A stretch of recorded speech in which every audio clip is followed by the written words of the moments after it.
Welcome back everyone to a brand new edition of the best solo carry champions. We will be covering 3 picks for every single role that are extremely powerful for the current solo queue meta. But before we get into it, be sure to check out SkillCapped if you want to truly get better at League of Legends. We're the only service that offers a money-back guarantee if you don't climb at least 5 divisions while actively using our service. We do this because our service really does work, and if it doesn't work for you, you shouldn't pay. Learn more at the end of this video or click the link in the description below.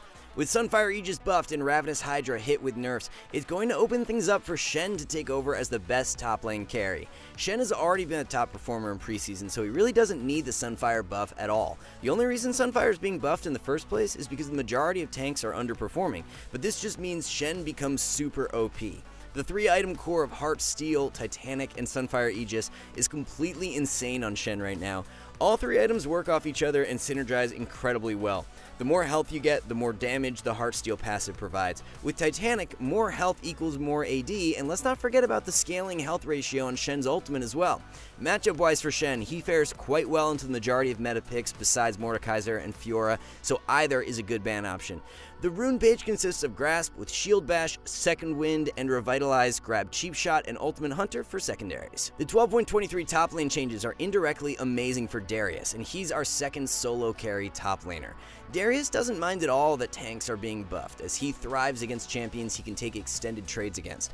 Ravenous abusers like Riven, Fiora, and Camille all become indirectly weaker this patch, which is great for Darius. Darius is actually one of the few top laners who has a positive win rate into the Fiora matchup, so with her being spammed a ton in solo queue, it makes Darius quite valuable. As a matter of fact, Darius is finding success into Aatrox and K'Sante, who combined with Fiora are the 3 most played top laners by far. Gangplank is one of the best bans for Darius right now, as GP's zone control and poke power can be difficult to play around. Core build for Darius is a Trinity Force Rush into Sterek 2nd and Deadman's Plate 3rd. For runes, roll with Conqueror followed by Triumph, Tenacity, and Last Stand. Best secondaries are Nimbus Cloak and Celerity. Despite the nerfs to Ravenous Hydra, Fiora will be holding on to a top 3 solo carry position. Fiora was just well and above the #1 top lane carry before the Ravenous Hydra nerfs, so all the changes should do is bring her more in line with picks like Shen and Darius. You could even argue Fiora becomes even more valuable this patch, as many tank champions have been buffed. Ban-wise for Fiora, Darius and Malphite are 2 of the better options. For the build, Ravenous Rush will still be great in lanes where you have an advantage early on. The core items of Ravenous, Divine Sunderer, and Spear of Shojin are extremely potent on Fiora. Conqueror and Grasp both have a place as Fiora's keystone. It just comes down to the matchup and preference. In more difficult lanes where you need short trades to win, Grasp will be more valuable, while in easy matchups where you can take extended trades, Conqueror fits in well. If you are still building Udyr tank, you need to stop immediately and start abusing his more optimal lethality build. Udyr has so much solo carry potential in preseason, as he can full clear really well, effortlessly beat his opponent at level 4 in skirmishes, and snowball that into his Prowler's Claw, where he begins one-shotting everyone with ease. What makes this build so broken is just how easy it is to execute and how much damage it deals. Prowler's Claw active into Empowered Q can delete a squishy target in an instant with very little counterplay for the opponent. There really isn't a terrible matchup for Udyr right now, but if we had to recommend a ban, you can't go wrong with a strong meta pick like Echo. Core build to run is a Prowler's Claw Rush into Ravenous Hydra 2nd and Death's Dance 3rd. For runes, pick up Hail of Blades with Sudden Impact, Eyeball Collection, and Treasure Hunter. Optimal secondaries are Celerity and Water Walking. Being a jungler who loves to full clear and also has % health damage built into his kit, Echo has been loving the recent jungle changes. The easier it is for Echo to transition into his mid-game spike, the better, and in preseason, with invading being less practical, it allows Echo to escape his less potent early game much more smoothly. The health of jungle camps were increased in preseason, so with the % health damage from Echo's W, he benefits more from this change than most junglers. Another fact that can't be overlooked is just how easy it is for Echo to steal or secure objectives now. 1200 damage from Smite combined with well over 1000 damage from Echo's E with passive proc means it's more of a surprise if you don't steal an objective than if you do. The amount of games you can salvage due to this objective stealing power is massive for solo queue. Kindred or Udyr are 2 of the best ban options for Echo jungle. Core build for Echo is a Rocket Belt Rush into Nashor's or Lichbane's 2nd and Rabadon's 3rd. First Strike is the keystone with Free Boots, Futures Market, and Cosmic Insight. Eyeball Collection and Treasure Hunter are the best secondaries. For our 3rd solo carry jungler, it's another champion who's loving the full clear meta, being Evelynn. Evelynn wants to be able to get to her level 6 unscathed to be most impactful, and it's now easier than ever to achieve this. Evelynn becomes a completely different champion when she acquires her stealth, so the preseason jungle changes have been incredible for her. Udyr with his point-and-click one-shot and powerful early skirmish is a good ban option when playing Evelynn. You just want to smooth sail towards your level 6, and Udyr can do a good job at spoiling those plans. Build for Evelynn is a Rocket Belt Rush into Rabadon 2nd and Void Staff or Lichbane 3rd. Electrocute and First Strike are viable keystone options for Evelynn, so try them both to see what you prefer. First Strike is really nice as it helps you accelerate into your Rabadon spike faster, while Electrocute will help offer more upfront burst. With Syndra nerfed in 12.23, the undisputed best solo carry mid laner is going to be Zed. The Ravenous nerfs will bring down Zed's power level slightly, but won't be nearly enough to push him off the pedestal. Losing the stacking Omnivamp isn't even a huge deal for Zed anyways, as the 20 bonus AD he can acquire is what allows him to snowball insanely hard. Sylas being the most played mid laner is always a solid ban, but Irelia is another good option, with her seeing more play as of recent. The core build for Zed is a Ravenous Hydra Rush into Eclipse 2nd and Cyrilda's Grudge 3rd. Grab Electrocute as the keystone with Taste of Blood, Eyeball Collection, and Ultimate Hunter. Best secondaries are Transcendence and Scorch. Syndra losing power this patch makes room for Viktor to slide back into the top 3 for mid lane. Preseason jungle changes are actually really nice for Viktor, as he's not someone who wants to skirmish early on. Now that most junglers look to full clear, Viktor has an easier time farming up his Hex fragments with less to worry about. Zed is definitely the best ban for Viktor right now, as Zed's solo Q presence is extremely high, and Vic has a more difficult time dealing with bursty assassins. The build for Viktor consists of a Luden's or Liandry's Rush into Shadowflame 2nd and Rabadon's 3rd. Don't sleep on Liandry's right now, especially if the enemy comp drafts a Heartsteel user. For runes, run First Strike with Free Boots, Biscuits, and Cosmic Insight. Mana Flow and Scorch are the way to go for secondaries. Our third solo carry mid for 12.23 is going to be Vex. For as long as Sylas and Akali are in the top play rates for mid lane, Vex is always going to be a phenomenal pick. There's no other mid lane champion who wins more into these highly mobile mids than Vex, which makes her so perfect for solo queue.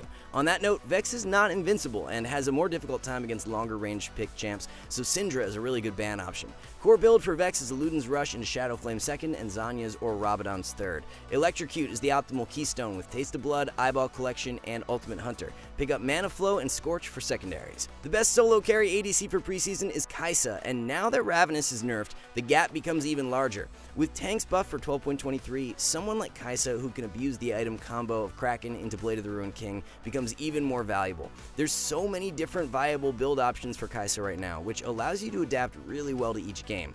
One of the more underrated builds consists of Quick Blades as a third purchase, as the item is great after its recent buffs. Kai'Sa being a shorter ranged ADC can run into some issues in lanes against longer ranged picks like Kate or Ashe, so either is a good ban option.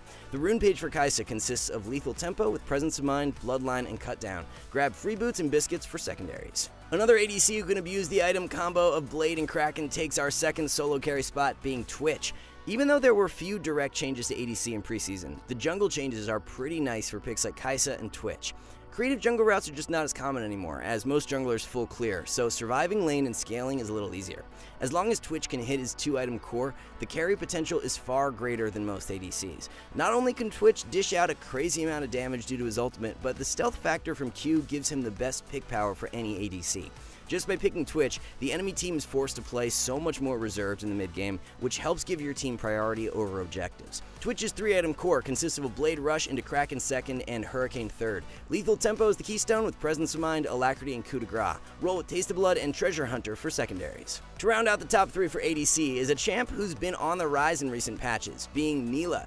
As players have discovered how broken their new Ravenous Hydra is for Nilah, she has been seeing a ton of success. The item allows for Nilah to push advantages really well, which is what the champion is all about. Of course, Ravenous is being nerfed this patch, but it's still going to be a really great rush item. Instead of banning out an ADC, you should look to get rid of a support who can counter your all-in power. Janna and Lulu are two of the more prominent meta picks to consider. The core build for Nilah is a Ravenous Hydra Rush into Shield Bow 2nd and Phantom Dancer 3rd. Run Conqueror as the keystone with Triumph, Bloodline, and Last Stand. Sudden Impact and Treasure Hunter are the most optimal secondaries. Buffed for 12.23 and one of the best solo carry supports is Maokai. Buffs aside, Maokai is such a versatile pick right now because he can adapt to his team's needs super well. If the enemy comp has a Heartsteel user and champs that stack health, building AP Mao with Liandry's and Demonic Embrace can work super well. Into more squishy champs or less health stackers, going for a tankier build and providing your team with stronger frontline presence works amazing too. Maokai does a really good job at countering other melee engaged supports due to his strong peel power, but can run into issues against certain ranged supports. Morgana and Janna are two that counter Maokai's engaged power the hardest, so either is a good ban. When playing AP Mao, look to run Comet as the keystone. However, if you're going the tankier route, then Aftershock is going to suit you best. The best support to counter the current solo queue meta is Janna. Janna has some of the best peel power for any support in the game, so her ability to shut down the melee heavy champs we see in the top lane and jungle is huge. Janna also does a phenomenal job at shutting down highly picked melee supports like Thresh, Pyke, and Nautilus, with the Lucian-Nami duo being a pretty good answer to Janna due to their long-range catch power. Banning out Nami is a good idea right now. Core build for Janna is a Moonstone Rush into Redemption 2nd and Ardent Sensor 3rd. Glacial Augment is the best keystone with Free Boots, Biscuits, and Cosmic Insight. Roll with Font of Life and Revitalize for secondaries. Yuumi nerfed again for 12.23, and tanks being buffed gives rise to other enchanters, and especially Soraka. Enchanters have been indirectly buffed by the preseason jungle changes due to less early game skirmishing. These engaged supports like Pyke, Nautilus, and Leona just aren't performing nearly as well right now. Soraka wants a meta where junglers full clear and there's less uncertainty as to when you could be ganked. Most junglers full clear and they will be done a little after 3 minutes, which can be very easy to play around. Pair Soraka up with a Heartsteel user and your mid to late game is just completely insane. Long range pick is what Soraka struggles against the most, so Blitzcrank is a good ban option. The build is a Moonstone Rush into Redemption 2nd and Warmog's 3rd. Optimal keystone is Airy with Mana Flow, Transcendence, and Scorch. Run Bone Plating and Revitalize for secondaries. Alright guys, before we wrap this up, let's tell you a little more about Skill Capped. So, we offer a 5-division rank up guarantee, and think that's a pretty crazy thing to offer. It's like a gym membership guaranteeing you'll get ripped. Your local gym would go bust if they offered that, right? Not us. We've offered this for years because our service really does work. It works so well, in fact, that we're able to produce by far the largest catalog of premium league guides on the internet. We add over 20 videos a week, with over 1,600 guides curated into over 100 courses no one can compare. We've also sent Challenger players into ELO Hell 714 times and counting, where they commentate how to carry live. They also respond to all questions asked. Sign up today for as little as $6.99 a month if you are serious about improving. So that's going to be all for our 12.23 update on the best solo carries. Thanks for watching, good luck in solo queue, and we'll see you in the next one.